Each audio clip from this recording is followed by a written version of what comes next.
Hello, so for Vector Graphics Lesson 2, we are going to be creating a postcard. So we're going to go over things like text, the artboards, as well as using some of the drawing tools and shapes. So we're going to start off, I'm going to share my screen with you and start right here. We're going to start off by creating a new postcard document. So if you come up to File, New, and under the types of presets that you have right here is one called Art and Illustration. We're going to start there. And there's a preset called Postcard. So you'll notice that it's 288 point by 567 points. If you switch it over to inches, you'll see that it's a 4 by almost 8-inch card. So right here under preset details, let's go down and start filling in our information. So for preset details, go ahead and name this your last name underscore, and it's lesson 2. Like I said, you can change this. It doesn't matter if it says it's points or it's inches right here. It's just going to break it down to where you can see it and you can understand it a little bit better if it's under inches. We do need to switch our orientation to be a horizontal one, so we want it in a landscape mode. We're going to be working with 2 artboards today because we need the front of the card and the back of the card. So go ahead and switch your artboards to 2. Color mode, we're going to work in CMYK because this would be something that we would print.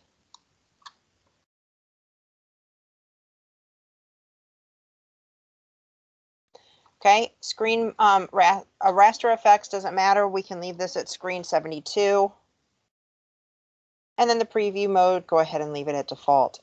We are not going to set anything in our bleeds right now. And we're going to hit create. Now, when your document opens up, you should have 2 artboards on your screen. We will be working with these independently, but I'm going to show you some of the different parts that go along with this.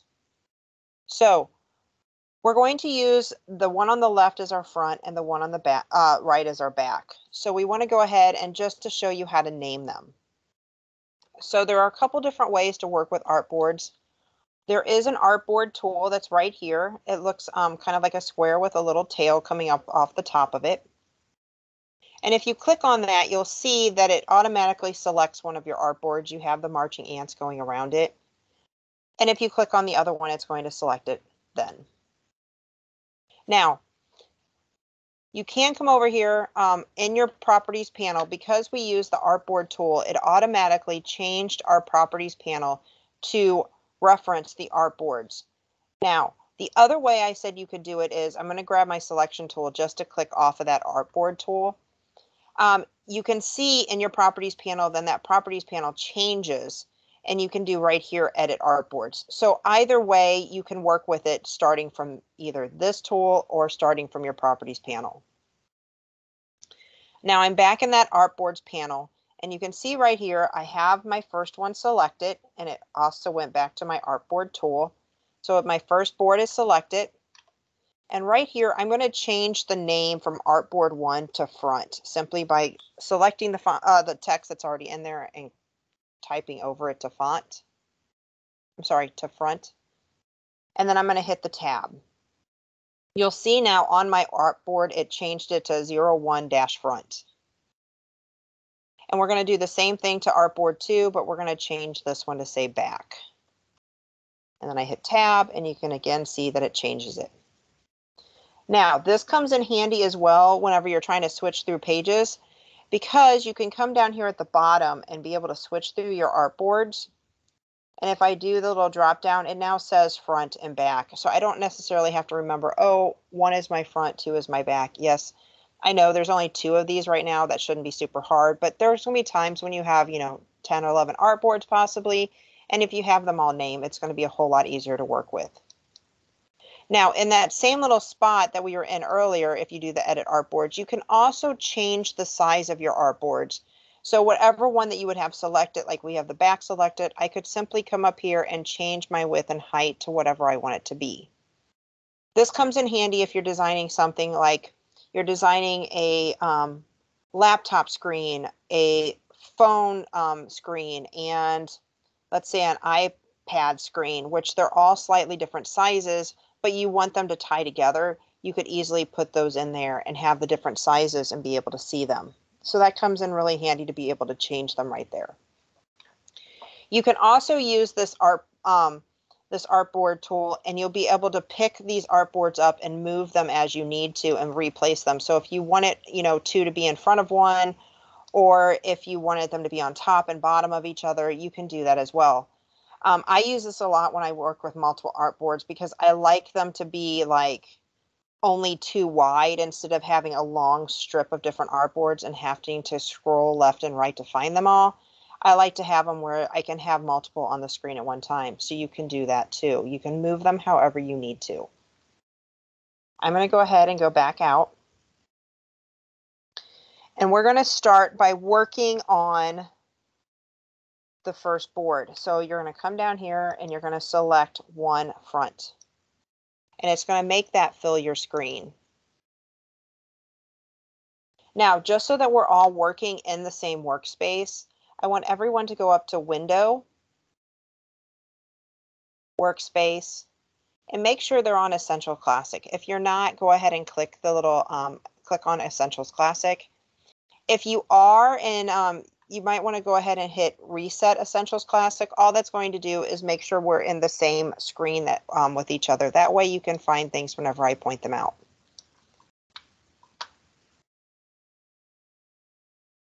Okay, so next what we're going to do is we're going to start drawing a tiger.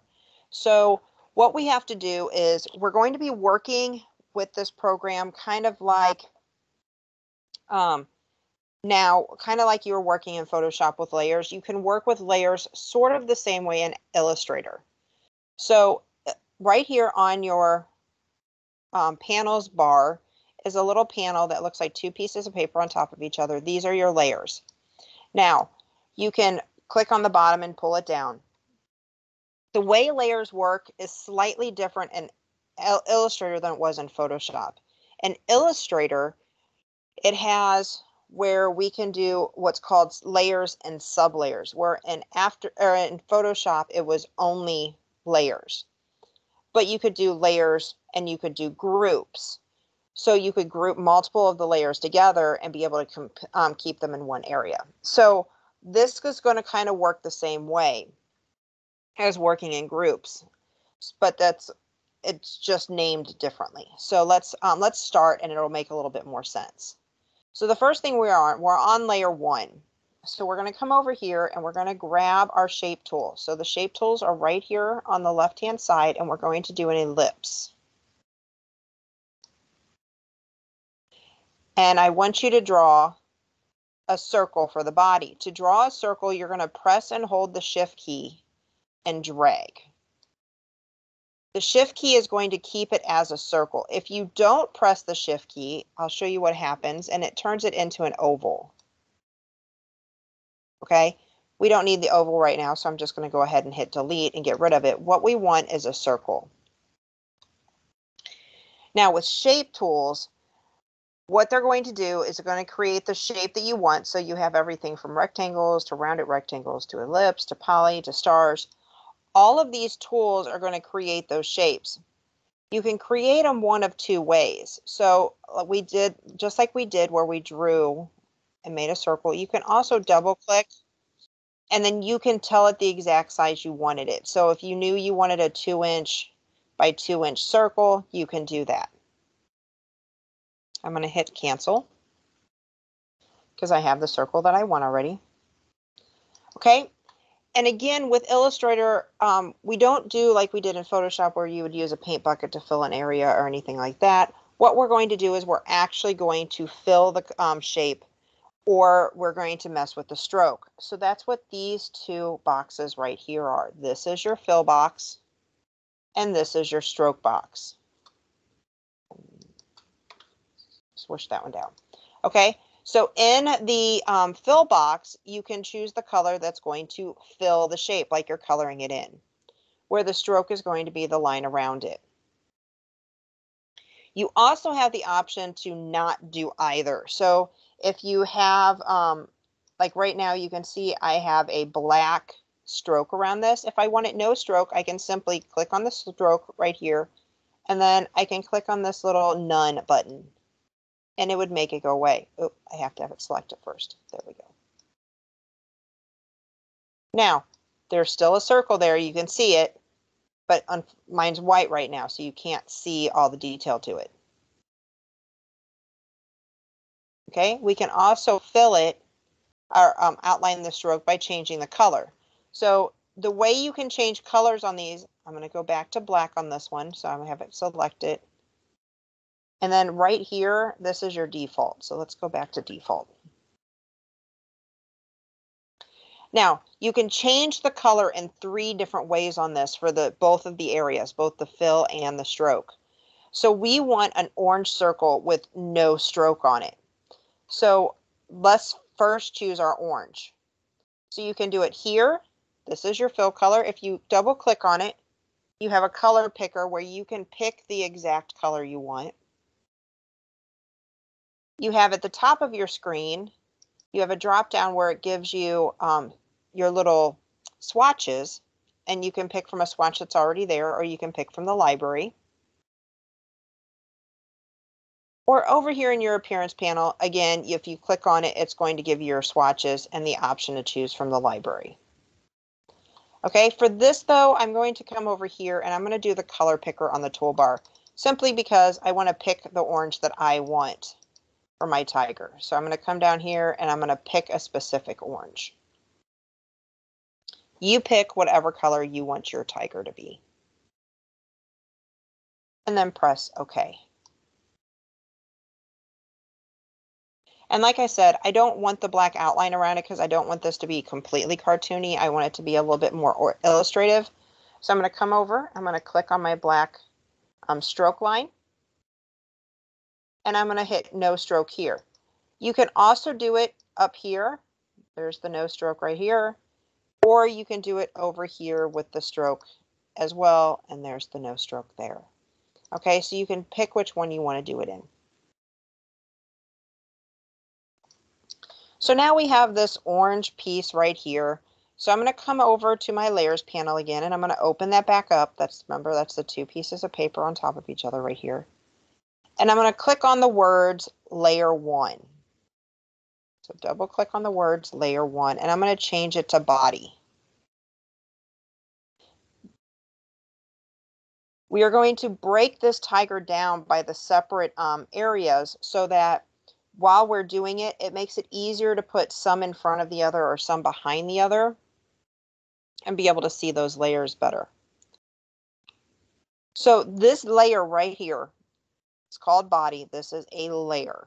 But if you click the little arrow next to it, you'll see that it says ellipse right here. Anytime you create a path or a shape or text, any of those types of things, they're going to pop up as sublayers. The sublayers are kind of like what you would have thought of more in Photoshop as a layer. So don't get those confused. They kind of work slightly differently this time. But as we continue to build on this, our sublayers are going to continue to build. But now we want to draw a head, and we're going to end up wanting that on a separate layer. But let's draw it and then create the layer so that we can move it. So you're going to go back to your to your ellipse tool, go back up to your shape tools, make sure you're on the ellipse tool. And this time we're going to draw them a head. Okay, then you can grab your selection tool and be able to move that shape anywhere you want to move it to. And we're going to have them overlap a little bit so that the head's sitting on top of the body. And then we're going to come over to our layers panel and we're going to create a new layer. So you're going to come down to the bottom of the layer panel and you're going to click on the create new layer, which is the square with the little plus sign in it. And rename this head.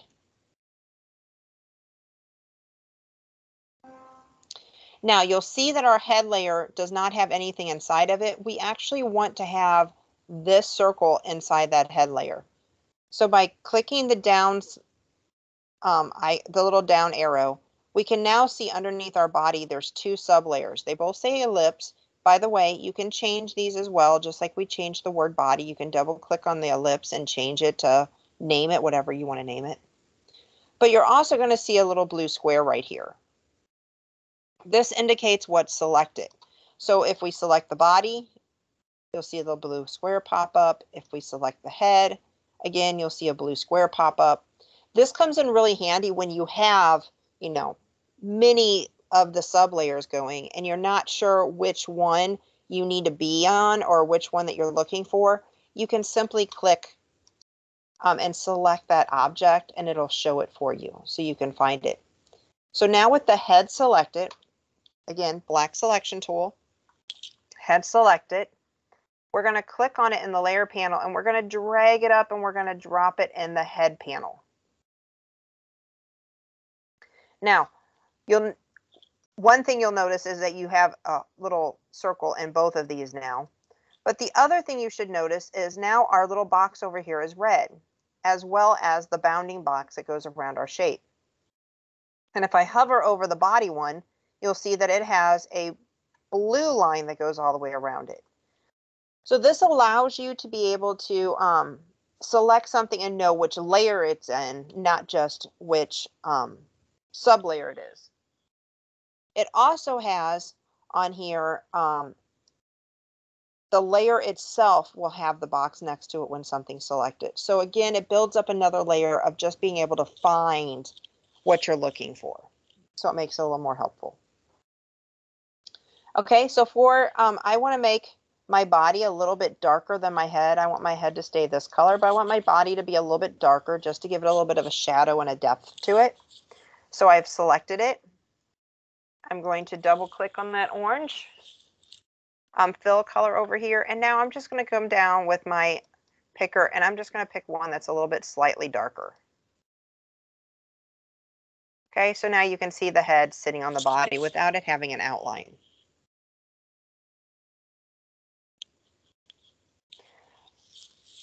Now, I'm going to zoom in for the next step just to make it a little bit easier. We're going to start working on the head. So I'm going to do Control and plus. If you're on a Mac, it's Command and plus, I believe. Since I don't work on a Mac as much, if you want the shortcuts, you just need to Google Adobe Illustrator shortcuts and it'll pull them up for you. Okay, so now we're going to draw the ears and we're going to do this in a nice little simple way. They're going to be kind of pointed, which is okay. Go in one more. Okay, and we want to make sure we're on the head layer. So go ahead and click it so that it is highlighted to a blue color. And underneath your shape tool, we want to grab the one that's called a polygon tool. We're going to make two triangle ears, but we're going to make one and then we're going to duplicate it. We're going to do this the easy way. So go ahead and you're going to grab your polygon and you're going to double click. Now, I'm not worried about the radius right now because I want to size it myself, but I do know I only want it to have 3 sides. So I'm going to change sides to 3. And I'm going to hit OK. Now the ears are coming out the darker color, which is fine. We're going to make it the same color as the head. So you're going to come over here and you're going to grab the eyedropper tool and you're going to click on the head. And you'll see that my ears got a little bit lighter in color. Now we want to change this down to be a smaller size. So I'm going to grab my selection tool again. And with Illustrator, if you just start pulling and pushing this bounding box, what it's going to do is it's not going to maintain its ratio. If you want it to maintain the ratio, you just press and hold Shift while you're doing it, and it'll keep that shape again. So I'm going to push it down a little bit, make them a little bit smaller. You'll also see right here at the top corner, there's a little bullseye. And we're going to click that and we're going to drag it down and it's going to round it so that our tiger ears aren't quite as pointed. So right here, little bullseye, and just pull it down. And get them to the rounded that you want.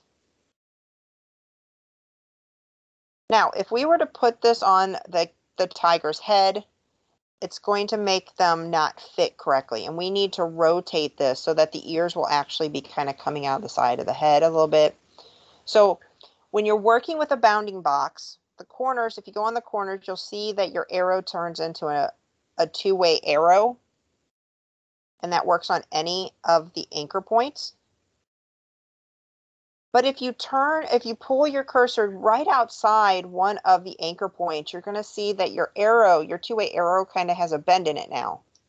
And this way you can twist and you can rotate. So you're going to rotate it to where you think it works best. And if you need to blow up the ears a little bit more or make them a little bit bigger or keep rotating them, get them to where you like them.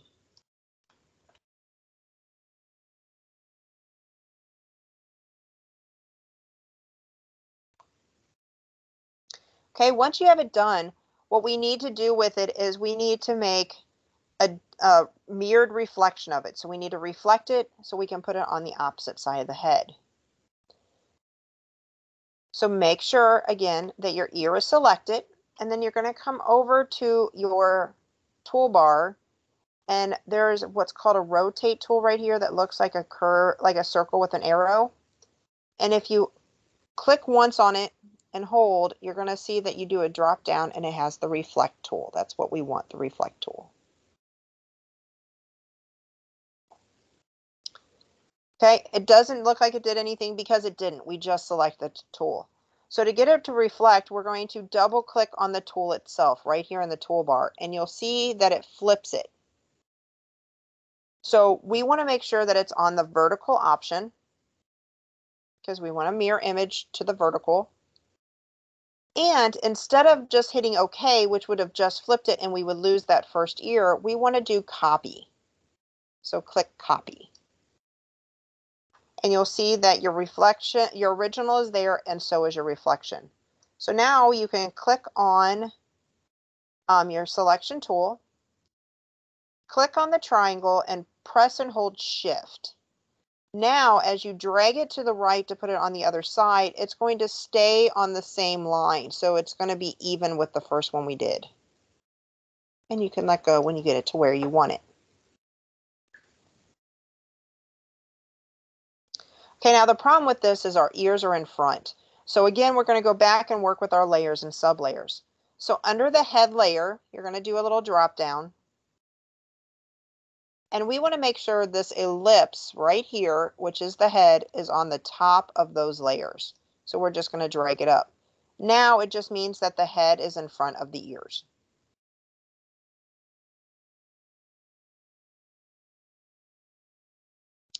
Okay, the last time we decided to work on another layer, what we did was we just left it in the body and then we moved it to the new layer. But this time, let's start drawing on a brand new layer. So you're going to click the plus minus sign down here at the bottom to create new layer. And it's going to create your layer 3. And we're going to call this one face. So for the face, we need to draw some eyes. We need to draw a nose for it. So we're going to start off by drawing the eyes. So you're going to grab your ellipse tool. And you're going to draw a circle or whatever shape eye you want.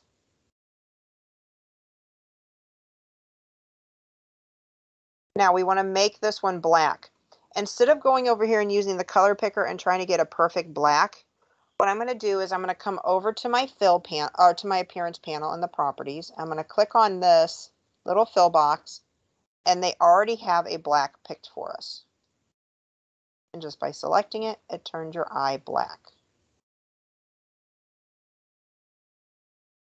We're then going to draw another little ellipse, another little circle, but this one we want it to be white and to be the highlight of his eye. So again, I'm going to draw another little circle. I'm going to change the color to white. I'm going to grab my selection tool and I'm just going to drag it over and put it on the eye. So you have something that looks like this. Now we need two of these and we want them the same.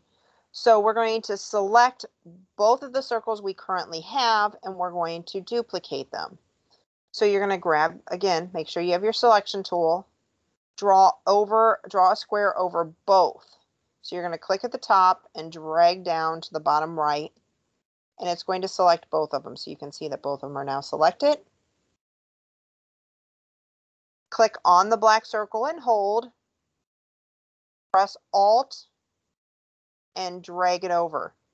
Now that's going to make a duplicate, and you'll see this little purple line that kind of shows you that you're going in the right direction. Now, if you wanted to move it and keep it on the same line automatically, you would just simply click on it. When you press Alt, you would also press Shift. So Alt and Shift and drag it.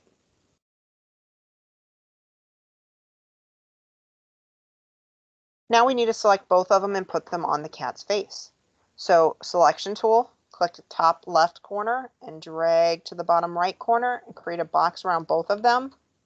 Now you'll see that all four of the circles are selected, and we can move them right over here to our kitty's face.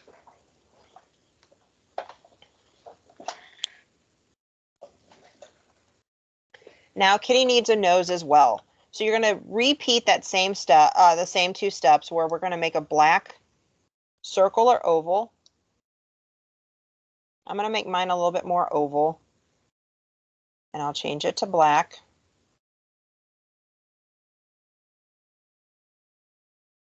And then I'm going to make a small white one.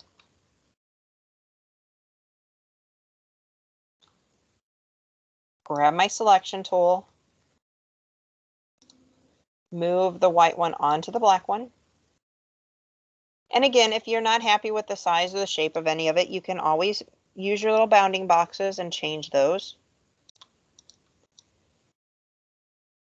Use your selection tool to draw out a selection around both, and then you can pick it up and you can move it over here.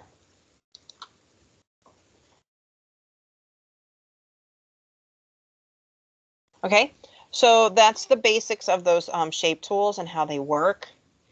Now we want to be able to draw a mouth on him, but the problem is there's no shape tool where you can really draw a little hook kind of shape. So what we're going to do is we're going to use a different drawing tool, which is the pencil tool. And the pencil tool is over here underneath your shaper tool. Okay, so the shaper tool looks like a little pencil with a circle. It should be right below your shape tools. You're going to click on it and hold, and here's your pencil tool. And for this one, we want to make sure our we're going to draw with it, and then we can always change the color to whatever we want it to be when we're done. So I'm going to grab, make sure you're on the face layer. We have our pencil tool, and I'm going to draw a J.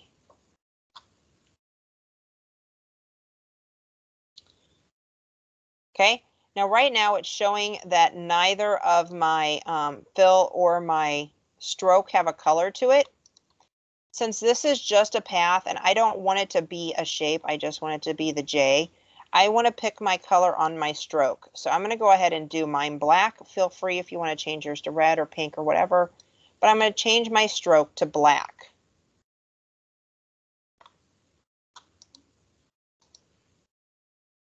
So now he has this nice little hook of a mouth. If I grab my selection tool, you can see that it puts a bounding box around it. But I want to give him a hook on both sides. Now you can do what we did earlier where we reflected it like we did the ears. So you can select it and do the reflect tool and then just lay them over the top of each other. Or I'm just going to draw the other little side of his mouth. So I'm going to go back to my pencil tool. And I'm going to draw him a little mouth.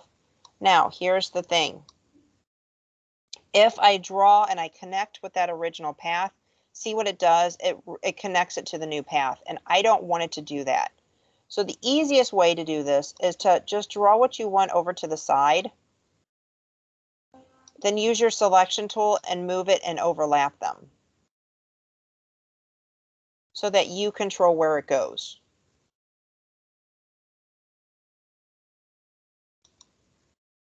And you can see that it's a little path all in itself. If you get into further into doing Illustrator, you'll learn how to make those into what's called compound paths and connect them, and they'll stay like latched together. It's kind of like if you're working in PowerPoint or anything like that, and you group things and create a little group out of them. You can group them and ungroup them. It's the same type of thing. So you can turn it into a compound path. Now, again, if you come over to your face layer and you can see all these separate layers, you have, the little mouth, you have the main part of the mouth, you have your eyes, your nose, all under that area.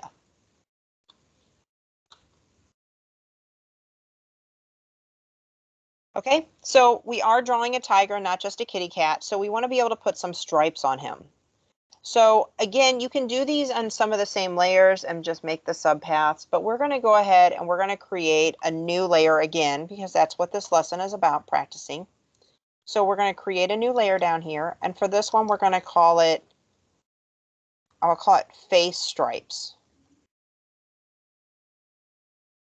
Hit enter, and we're going to do the stripes for the face. Now, for this, what I want to talk about is the pen tool. And with the pen tool is one of those tools that I'm going to be flat out honest with you. It takes you a little bit to learn it, and that's completely okay. It takes everybody a little while to learn the pen tool.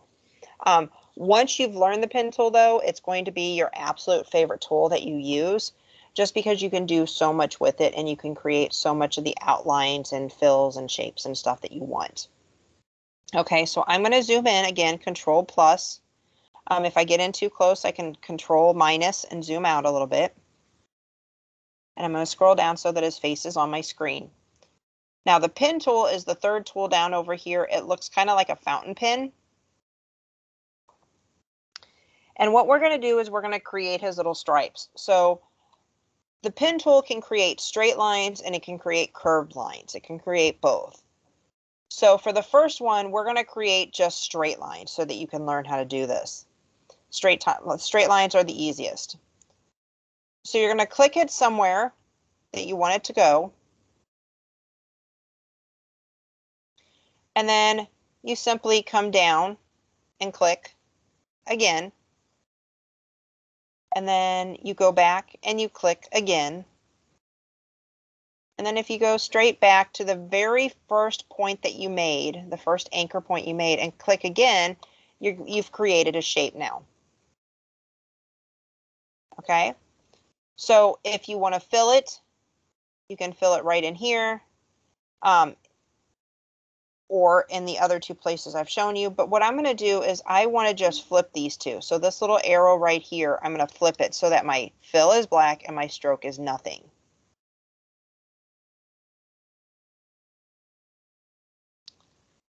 So I now have one little stripe on my tiger.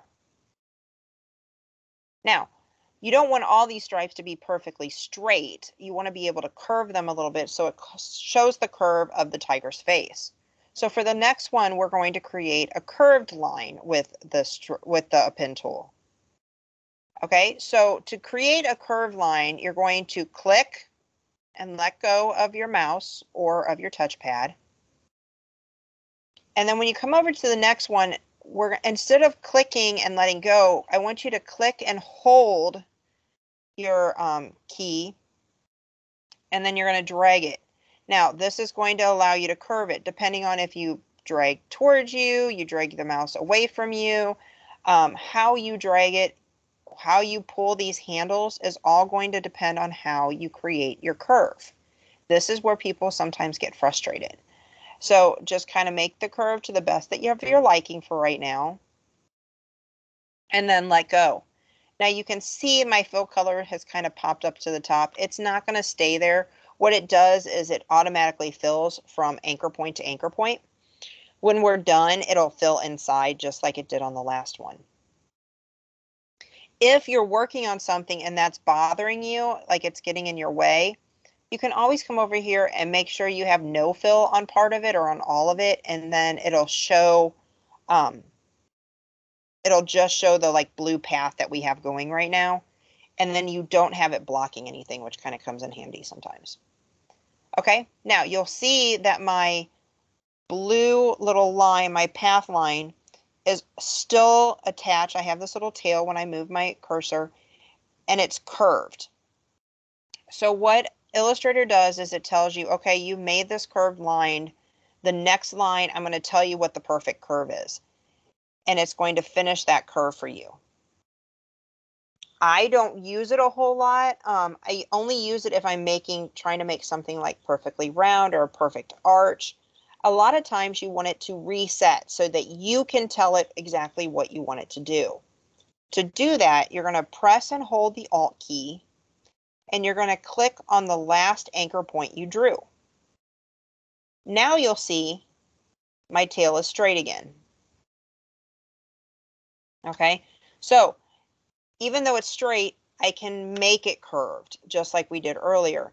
It just resets it so that it's not telling you what to do, you're telling it what to do. So I'm going to take that straight line, and I'm going to come over to where I want my stripe to end, but I'm going to click and drag again. So click and drag, and you can cause that curve once more. Okay, and then you unclick when you get the curve where you want it. Again, you can see it's telling me it's going to curve it. And if I go to my first point, see it curves way off the face, which is not what I'm wanting. So I'm going to press and hold Alt, click the last anchor I made, come up to this, the very first anchor point that I made on that stripe, and I'm going to click and drag it so I can drag it with the shape of his face. And then I'll let go. And you'll see that it made me another stripe. And then I can come back over here on my toolbar, and I can flip those colors back so I have black on the inside with no stroke. And I'm going to grab my selection tool, and I'm going to unselect it just by clicking over here somewhere else, just so you can see. Now, let's talk about flipping them again. So we want the same stripes on the opposite side of the head, but we have two of them. So I'm going to click on the first one. I'm going to press and hold Shift and click on the second one, and it's going to select those two for me. Again, I just want to mirror image them for the other side. So I'm going to double click on my reflect tool, make sure it's on vertical, hit copy, grab my selection tool. I'm going to select inside one of them, press and hold Shift, and drag it over. And now I have stripes on both sides of his head.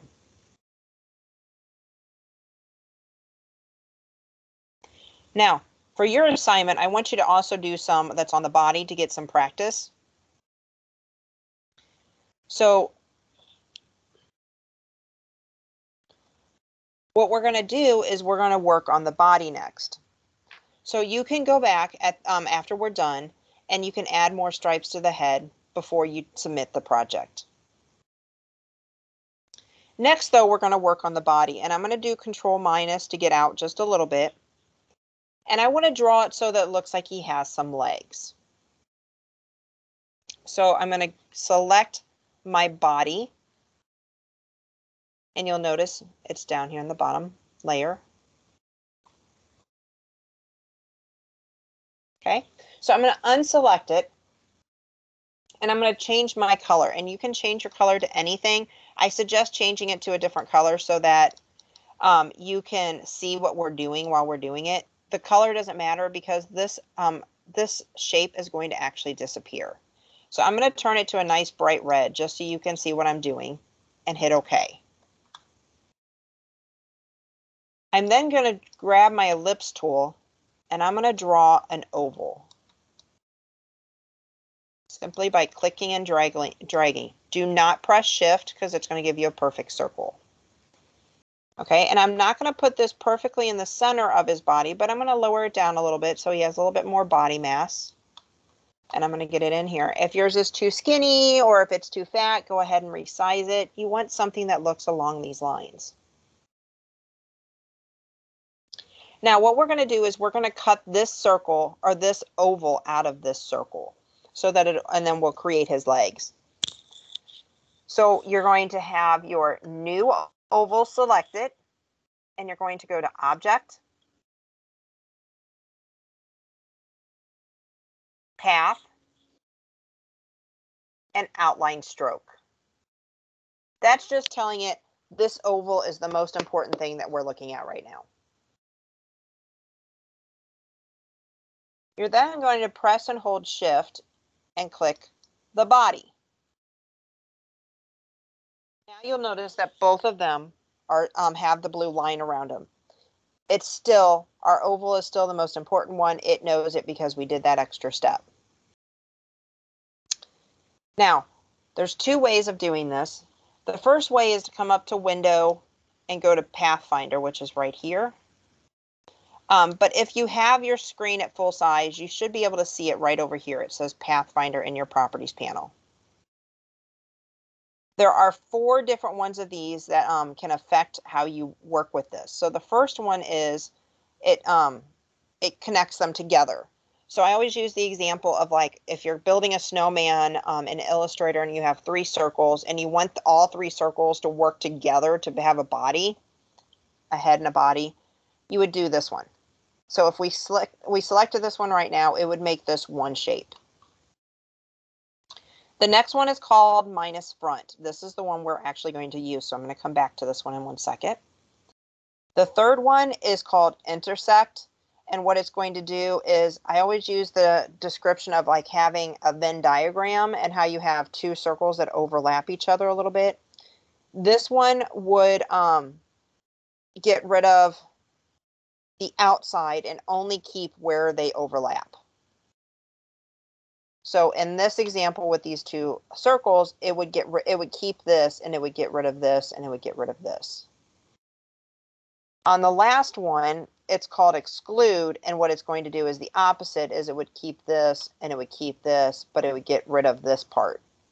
Okay, we want this entire circle gone, so we're going to do minus front. So it's the second one, and you're going to click it, and you're going to see now we have this like cut out, and he looks really pointy, but these will be his little legs. Now we want to work on just the circle. So I'm going to deselect by clicking over here somewhere to the side and then reselect by clicking on it. And you can see my line goes all the way around the outside. But I want to soften up his legs. So I'm going to zoom in so you can see this a little bit better. And I want to soften right in this area. So now we're going to use what's called the direct selection tool. That is the white selection tool. Oops, and I clicked it twice. I didn't mean to. You're just going to click on it once and select it. And now you can see, again, here's these little bullseye like we used for the ears. So you can click on that bullseye.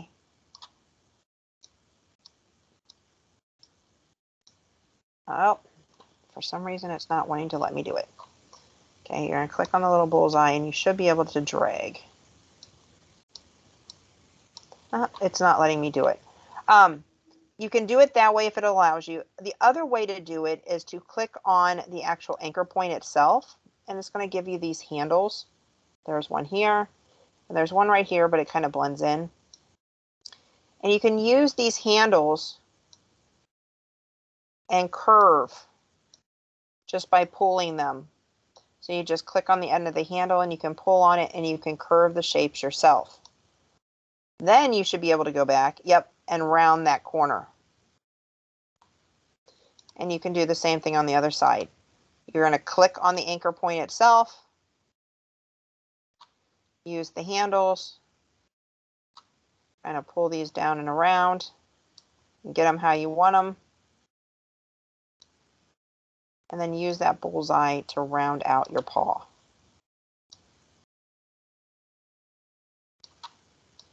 Okay, so without being able to do the bullseye with my corners being too pointy that the bullseye was not working, it makes it so that there may not be exactly the same, but you can get it pretty close. I zoom out, Control minus, I can now see my little tiger legs. And again, what I want you to do is I want you to create a new layer. So the plus sign in a box, it's called layer 5, and we're going to call these body stripes. And I want you to practice with that pen tool or the pencil tool, or really the pen tool. I want you to practice drawing some stripes on his body. And then we're also going to give him a tail. So I'm going to create a layer, or I'm going to go into the body layer, and I'm going to use the pencil tool, which is right here. And I'm going to draw the shape I would want his tail to be.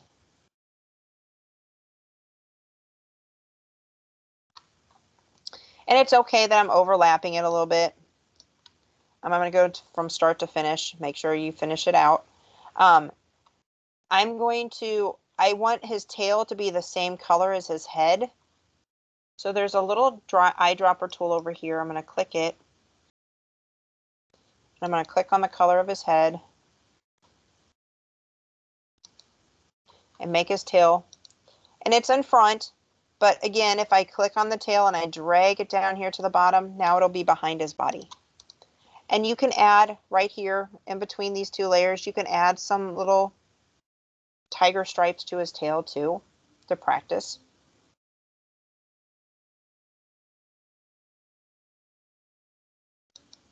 And for the front of the card, the last thing I want you to do is I want you to put him somewhere. So I want you to use the shape tools. I want you to use the pen tool. I want you to use the pencil tool and just give him a place to live. Okay, so to do that, the easiest way will be to go down here and create a new layer that's going to be at the very bottom.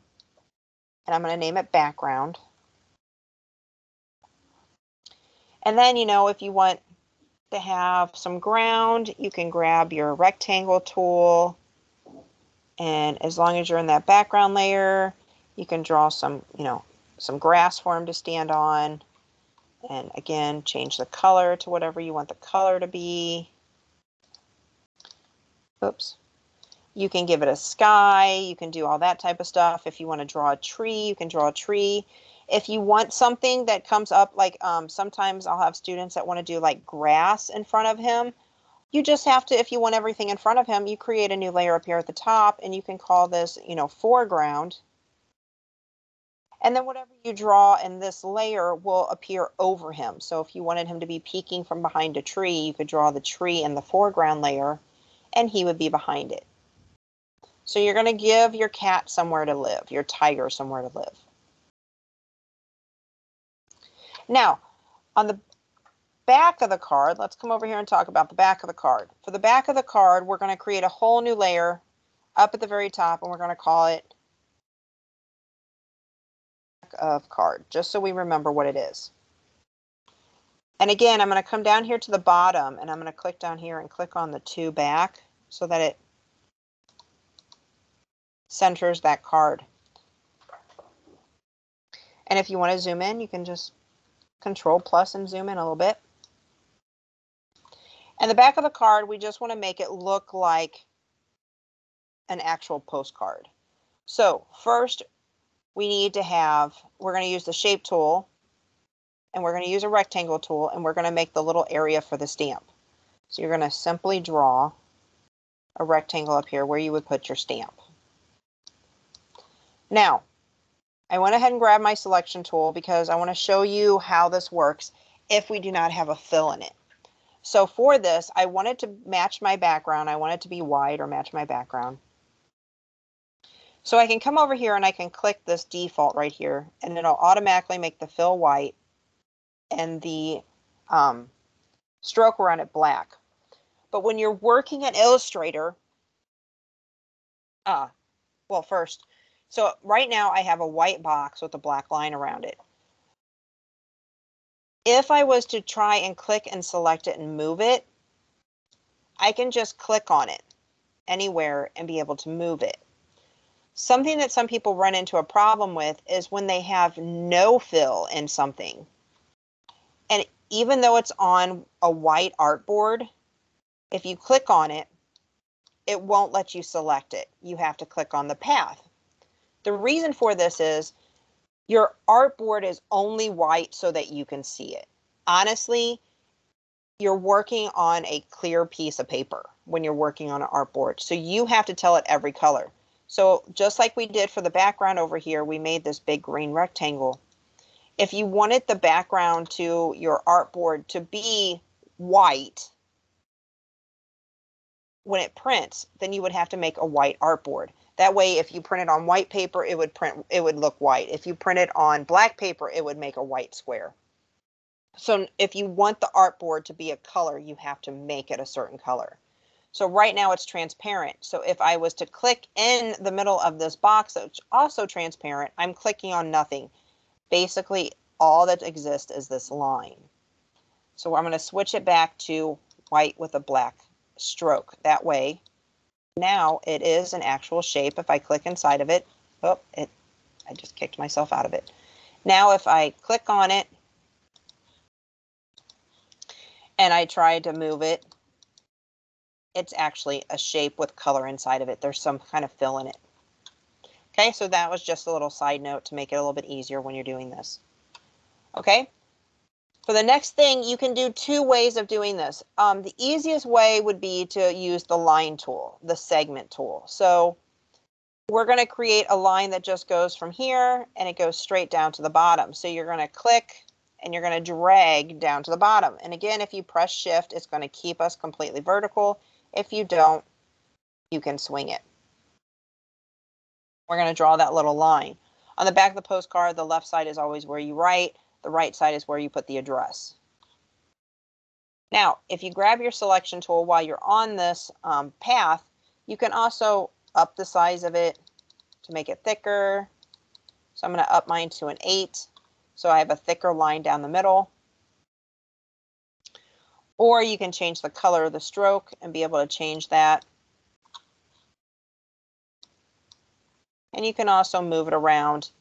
And you can see that this little pink line kind of pops up. It's going to kind of tell me like where my center is, so I can kind of judge where I want it to be. Now, since we did talk about pen tools, I want to show you how to draw with a pen tool whenever you're not drawing a shape. So this is a perfect example for us to make these little lines over here. Yes, you could use the line segment tool again, but we want to try to use the pen tool just so we know how it works. So with the pen tool, I'm going to select it. And again, I'm going to click and I'm going to hold the shift key down to make it straight. If I don't, I can swing it however I want. But I'm going to hold the shift key and I'm going to click again. Now, you'll see I'm still attached. If you just want to make a line and you don't want to enclose it, all you have to do is after you make, and you can do this like you can make 6 of these lines and zigzags or whatever you want. And then when you get to the end, if you don't want to enclose it, you simply hit the escape key. Now my tail is no longer attached.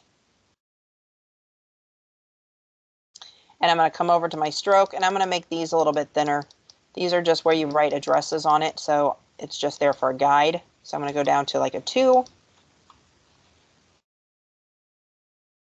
And you can just keep going from there. You can see if I take my pen tool over here and I get it lined up with the one above it, you'll see this nice little pink line, and I can click and I can press shift and it'll do the same thing on the other end. So it'll make sure that I have the same line going.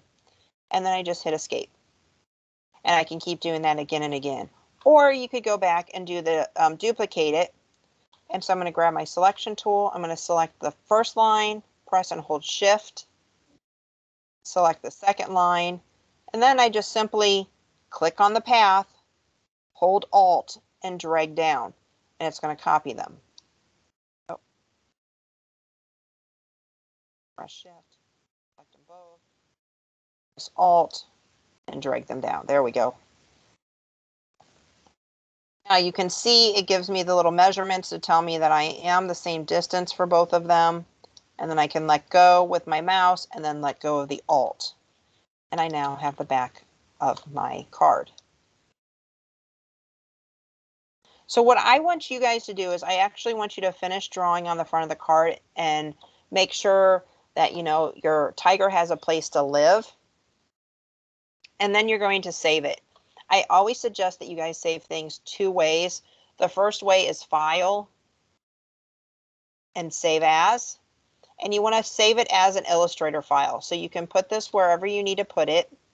So I have my stuff right now for this class saved on my desktop. So I'm going to save it as an Illustrator file and hit save. And the reason I tell you to save the Illustrator file is because what it does is it keeps everything in there. So you can go back and you can make changes to any of this. You're not actually compressing the layers together and flattening everything so you can't do anything with it. And we're going to leave all of this at default and hit OK. But if you're using fonts, if you're using rasterized images, things of that nature that I may not have that you might have. So if you go and download a font for this project that I don't have, then you could run into the problem of not having me not having it, and then I won't be able to see it. So what you would need to do is come up here to File, and you want to Save As again, but this time under your Save As, you want to save it as a PDF, and then that's going to create that actual flattened image that you would not be able to edit. It would just save it as a PDF. And then we're going to leave all of this as default and hit Save PDF. Now, because we have multiple artboards, if you open up that PDF, it is going to save it as 2 pages. So each one would have its own page. Okay, so you're just going to kind of go through and finish up your tiger. Feel free to put some text in here. With the text layer, it works in 2 different ways. We went over how the different text in lesson 1. Feel free to add some text in here and make this card look the best that you can, the most creative as you can. Okay. You are going to turn in the PDF to get credit for this lesson.